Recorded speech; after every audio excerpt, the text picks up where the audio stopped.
Good morning, Hugo Seymour here from the Perth USA Centre, and I'm joined by two experts from our sister organisation, the United States Study Centre, here on a delegation to discuss their latest report on US military strategy and defence planning in the Indo-Pacific. Ash Townshend and Matilda Steward. Welcome to Perth. Thanks, Hugo. Thanks. So Ash, your latest report, entitled Averting Crisis, its backdrop is the US defence strategy from a couple of years ago, which outlines the increasingly uncertain military environment in the US and in the Indo-Pacific. What drove that strategy and what are its objectives?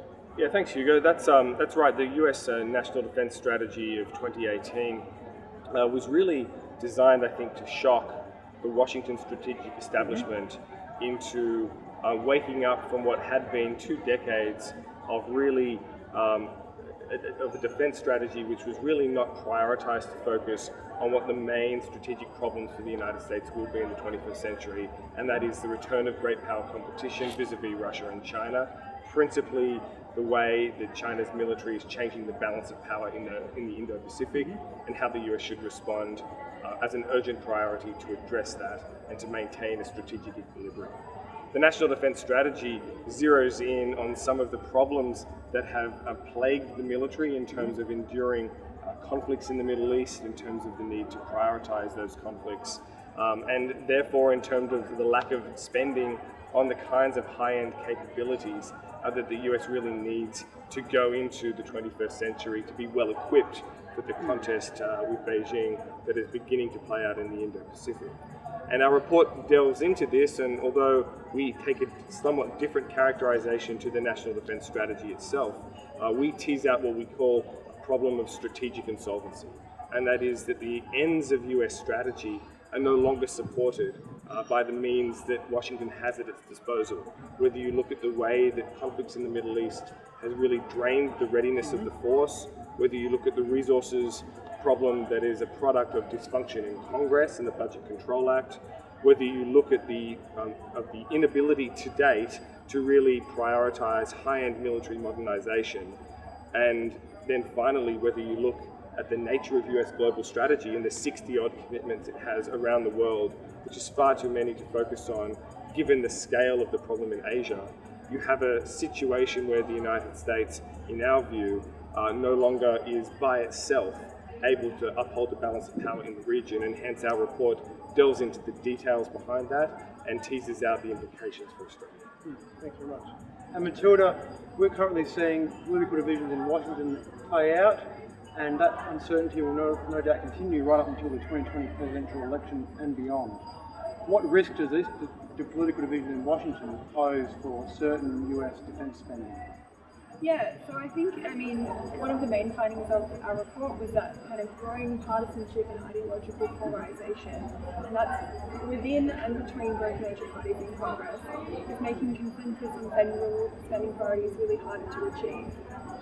And I think defence spending is a really key area where those kind of issues start to play out.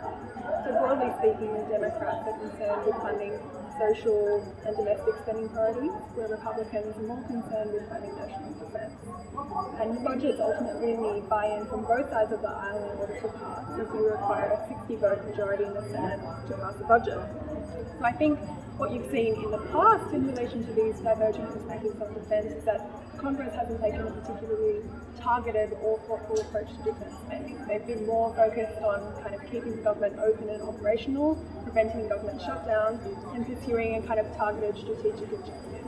I think you're likely to see that continue to play out in the lead up to the 2020 presidential election, also with the kind of spectre of impeachment kind of over the whole process at the moment. It's really making these kind of partisan battles over the budget come to the fore. I think one of the most relevant examples of this is in August this year, Congress passed a final deal to raise the budget caps to see out the final 2 years of the Budget Control Act.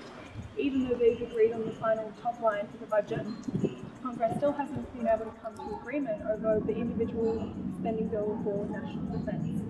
So this is due to a giant battle, I guess, a partisan battle over funding Trump's border wall.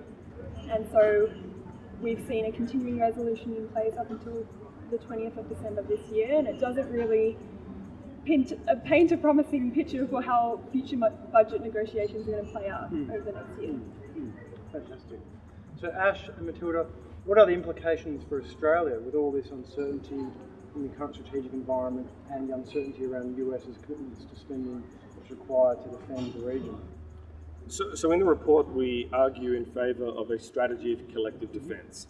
And what we mean by that is not a NATO-like structure as you have in Europe, that is a rigid form of alliances. What we mean is that countries like Australia and Japan, which we look at closely in the report, but also other key, what we might call like-minded countries in the region, such as India, Indonesia, Malaysia and Vietnam, need to work together and conceive of together their aggregate military capabilities and the kind of regional order that they want to uphold through deterrence and direct defence.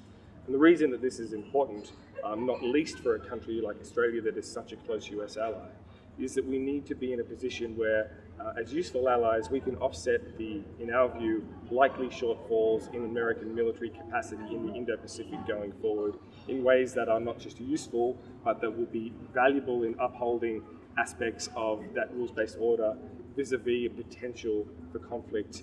And there, I would say, especially the kinds of limited war scenarios that we know may well be on the agenda with Beijing sees an opening, particularly along the First Island chain. So in that sense, we're talking about Taiwan, we're talking about the Ryukyu Island archipelago, we're also talking about parts of the South China Sea and Southeast Asia. So for Australia to be able to do that, I think first we need to absolutely rebalance our strategic equities from the Middle East to the Indo-Pacific. It's not good enough that we've spent $14 billion on military operations in the Middle East since 9/11 and less than $4 billion on operations in the region. Conceiving of operations in the region in terms of deterrence patrols, deterrence presence missions, direct defense support missions are ways that we can recalibrate the financial backing for military operations in this country to focus more on what matters most, not just to Australia, but to the US and the region more broadly. And then we need to take a number of other steps in terms of building our own resilience, fuel stocks, munitions, for deployed forces, in hardening our infrastructure so that we are able to support forward support US troops, so that we are able to ourselves also make use of our strategically valuable geography, which is outside of the range of Chinese anti-access area denial systems, but close enough to the region to be absolutely valuable in terms of aircraft sorties and the like. And finally, we need to coordinate much more closely, not just with the US, but with the other like-minded partners in the region around what are shared expectations, what are shared strategic planning scenarios, what are the equities that each of us will bring to a particular deterrence situation or a particular warfighting situation were to escalate ahead of time and simulate that and plan for that so that we are able to calibrate deterrence and resolve collectively in the Indo-Pacific. Fantastic. Well, no doubt, in an uncertain environment, we're very privileged to have esteemed experts in Australia and around the world talking about these issues. I recommend Averting Crisis as a new report. Thanks Ash, thanks Matilda so much for coming to Perth and telling us about these issues today. Thank you.